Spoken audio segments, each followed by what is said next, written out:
Mbote maman. Mbote hapa. Maman ozani boso ya caméra ya sango ya Congo. Oyo panzaka sango mokili mobimba mpona Congo. Na poko lelo toujours kaza okutana na yo. Oyo mokili ebisi je na yo. Ya Mbote biso to présenter yo moko sengeli mi présenter liboso ya mokili mobimba. Ebongo to tuna yo mwa mikila mikila na poko lelo.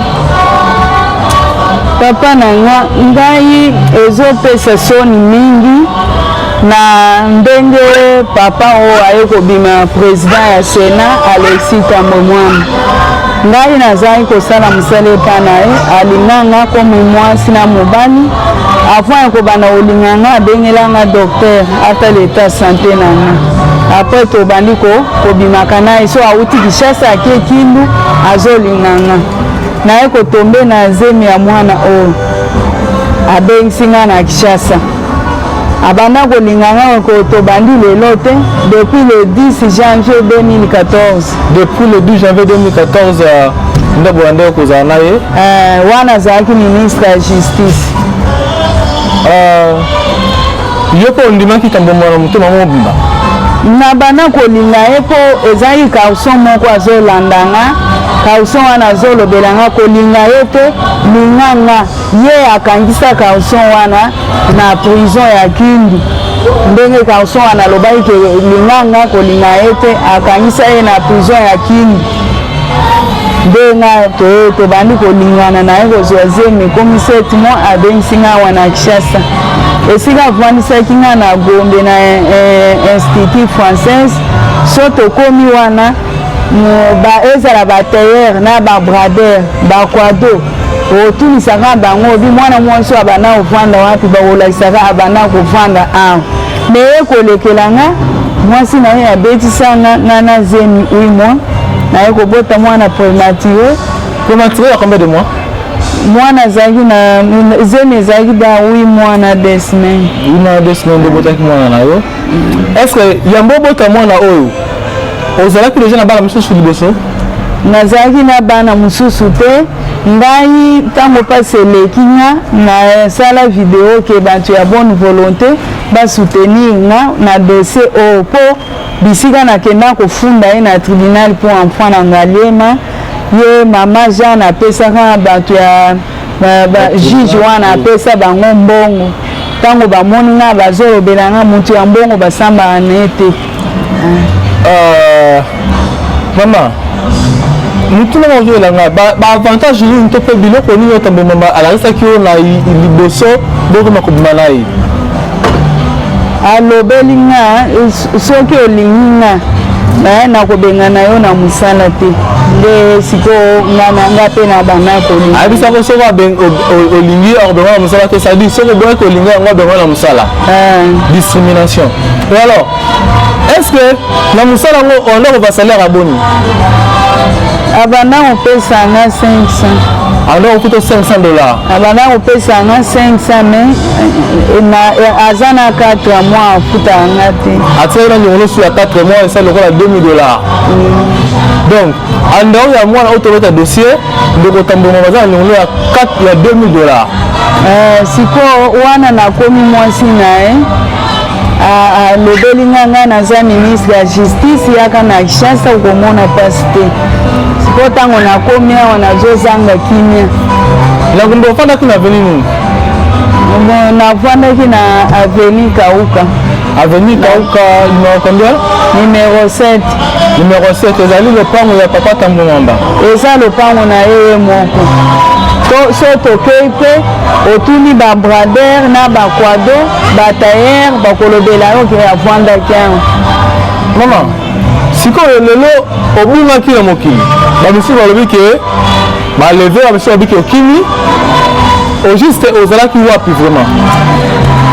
Yaya na nga nauti kosala video papa Molière asala émission na ye ke émission azolobela babola sikoyo naye komona ntango nasali video na nga video eke kotombe na telefone ya pa Molière sikoyo azwi video na nga abengi sikoyo honorable Bouchir Makola aza député bauti konome ye député ya PPRD ya Kindu.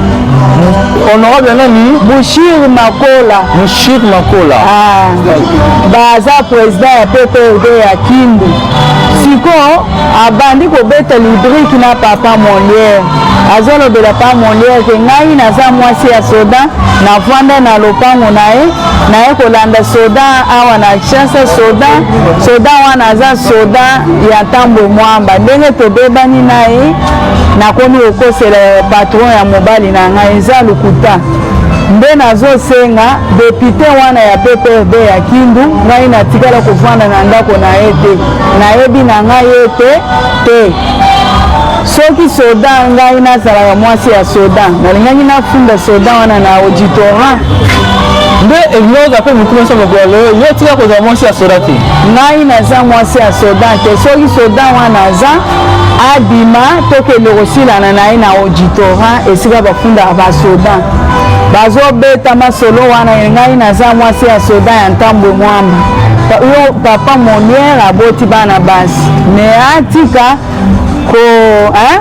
ye alobaki alobelaka babola koma akomi kolobela Ntambwe Mwamba. Ntambwe Mwamba aza mobola te. Yango nazosenga ye na député wana ya Kindu chef ya PPRD ya Kindu nalingi balakisanga soda wana po soki soda wana abimi nafunda ye na auditorat mais soda nazomonana te. Soda azali te apart soda bakosele makambo ozalaki na mobali mosusu obalaka liboso ata moma. Papa wana abanda kolinganga nga na age ya 18 ans. Nga naza mutu ya 1996. Obotama na 1996 le 18 août. Donc Maman la passe. Balanga ça ko bolimbisa biso bato ni so ridia te pour la musique de ko sima. Pour ça l'émission ma ko bomba la pona ko batela mama oyo azoluka mabongo na mokili. Na uti mu kobima na prison mwasi ya Ntambwe Mwamba atindi délégation na ye aza na kati ya mutuka abombami. Sikoyo bato wana bazalaki 8 personnes bakotelinga na ndako bapasolinga bilamba na tikali na sikiliste tolo polele ye alobeli bango ngai na loué arme wana mpona te ye na mwana bakufa. Sikoyo ndenge bamontare bazalaki libanda bazotia makelele baboyi kosalela nga mabe babetinga kaka bameminga bake kotikanga na prison à partir ya 18 heures. Okota la prison olekaka na parquet nalekaka na parquet te. Osamba te ata magistrat mamona to mbala moko osamba te olongwa na ndako ti prison nasi nabeti déjà soki ba 2 semaines naya komona sikoyo du mama moko abimi ngai naza directrice ya prison bandi dossier na yo ezomonana te mo bato okotaka na prison na dossier mabongo ya prison komona oyebi yango mais so tokei na komona biro na ye soko okei na prison omona biro na ye. Mama lelo pa Ntambwe Mwamba oyo asali mpa na yo ezali violence faite à la femme to ezali ke ozalaki na contrat moko otangi bosala ke yo toaki oservir yo juste na basentiment na ye et par rapport aux 12 millions ya nkopo olobaki Ntambwe Mwamba abebiseli yo carrière. Ngai na banda koboya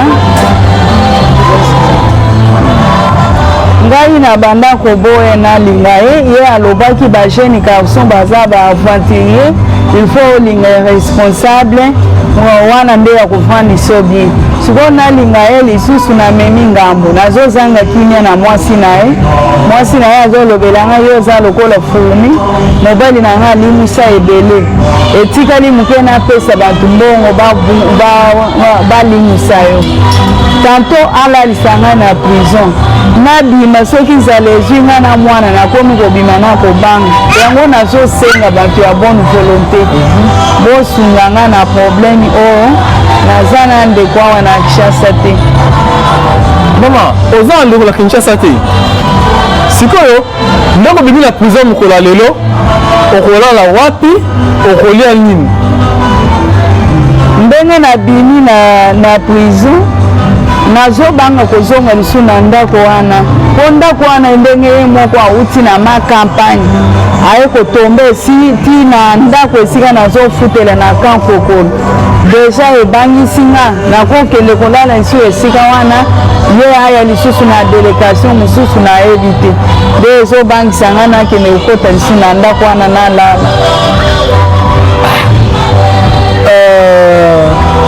Mama likambo nini okosenga pa ndeko Tambo Mwamba na motema na mobimba asala nini vraiment mpo makambo oyo nyonso esila? Sikoyo ngai nazosenga epa na ye andima to oleka na teste ya ADN ndenge azosambwisanga azolobaki ngai mutu na ngai eza normalité tanto azolobaki ngai naza mwasi ya polisie na ye tanto ekoma to baba makambo moko ya soni mingi nga nayebaki ke ye akokomisanga na bizarre boye te nazosenga ka justice eza na mboka justice esala mosala nango to omeka kopase na test ya ADN na test ya ADN batapoto bozoka makelele ya mwana moko ya bebe aza présent awa totiki ye mwa espace asakana c'est parce que aza amérité kosalaki bobebe na ye c'est un bébé vraiment bomoni bino moko azosakana totiki le mwa espace asakana antana tosala émission na mama asengi test ya ADN mama asengi ndeko Tambo Mwamba alobiki bopartage lelo mpe entre bino mbale akobala officiellement okoaccepte nakolinga te mpo mwasi na ye alobeli eke soki ondimi ke mwana oyo aza ya mwana na yo nga na yo tokosala divorce nga na yo tokosala divorce so ondimi mwasi oyo na mwana nga mpe na yo tokosala divorce to makambo moko komplike donc nakoloba ke okabana lona Tambo Mwamba mwasi ya Tambo Mwamba nde aza anotere alingi tobimaka Tambo Mwamba ozala mpasi moko te azolobela eke soki ondimi mwasi na mwana nga mpe na yo tokosala divorce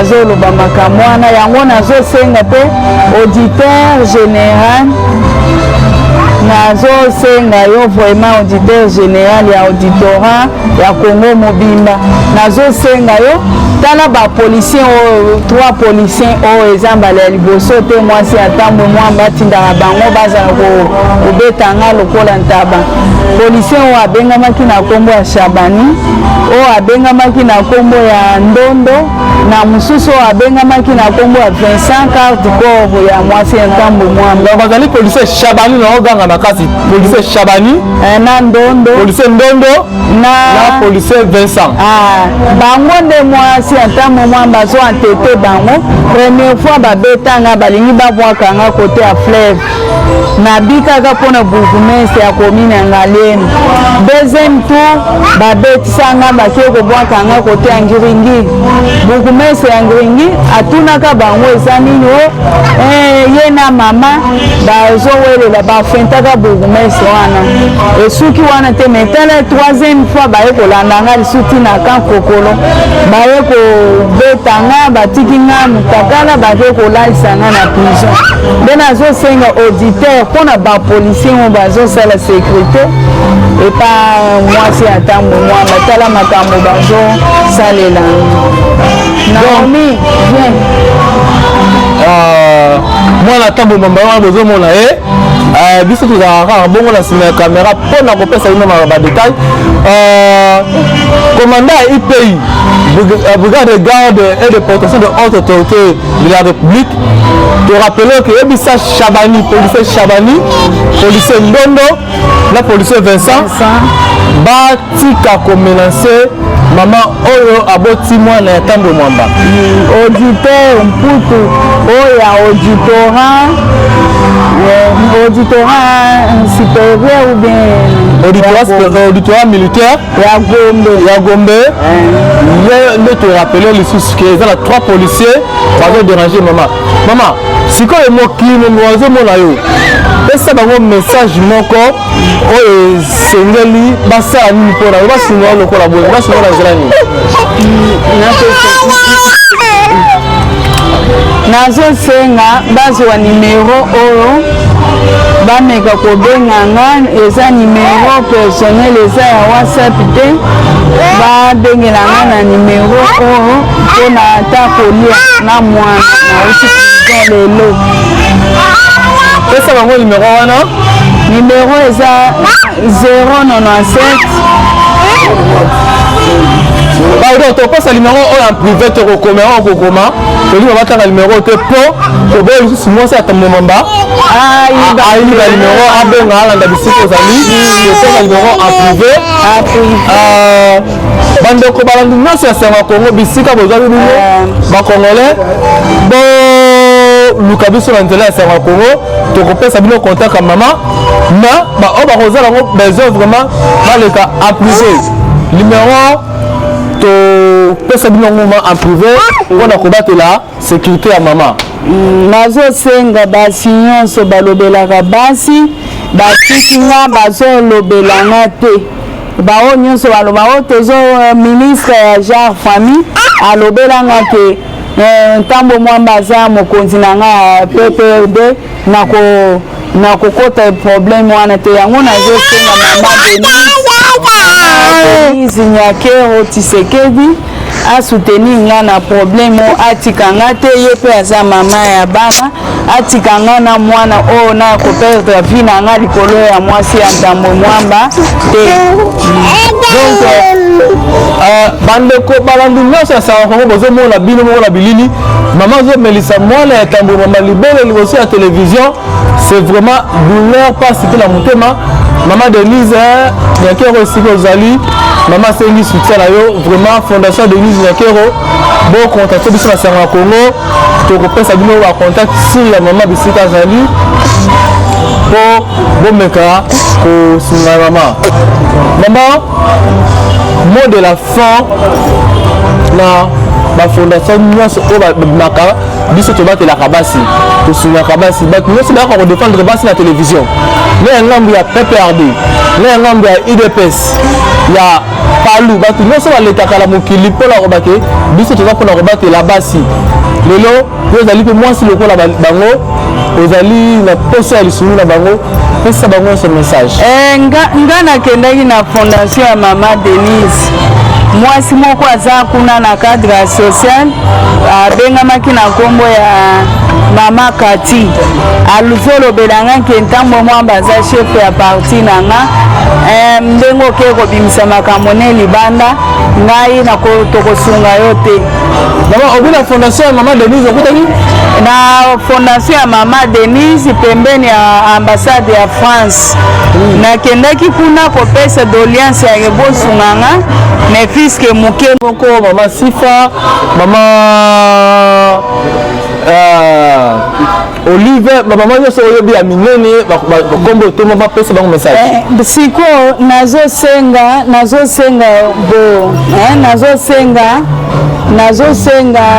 mama Denise Nyakero mama Tshisekedi asunganga na problème oyo nazosenga mama Sifa nazosenga mama Mbongo Pasi nazosenga ye asunganga na problème oyo nazosenga pe mama Marte nazosenga ye pe asunganga na problème oyo ndenge nabimi na prison nabangi kolala na ndako esika mwasi ya ntambo mwamba ayaki komenase nga nazobanga keso nakoti kuna nayebi ekoyelanga na butu te. mama tokomi na suka ya émission ya poko ya lelo toujours en cachette torappele susu na balandi nyonso ya chaîne na biso sango ya kongo botoni biso rigueur te c'est parce que na nsima na biso musique ezobeta mais tozosala émission ya kobombala vraiment mpona kocréer basécurité ya mama tobangi bango te mais tobangi kaka bacomportement na bango nde ya mabe. Maman merci ndenge ndimi ko répondre na caméra na biso ya sango ya kongo na poko ya lelo totondi o botoni.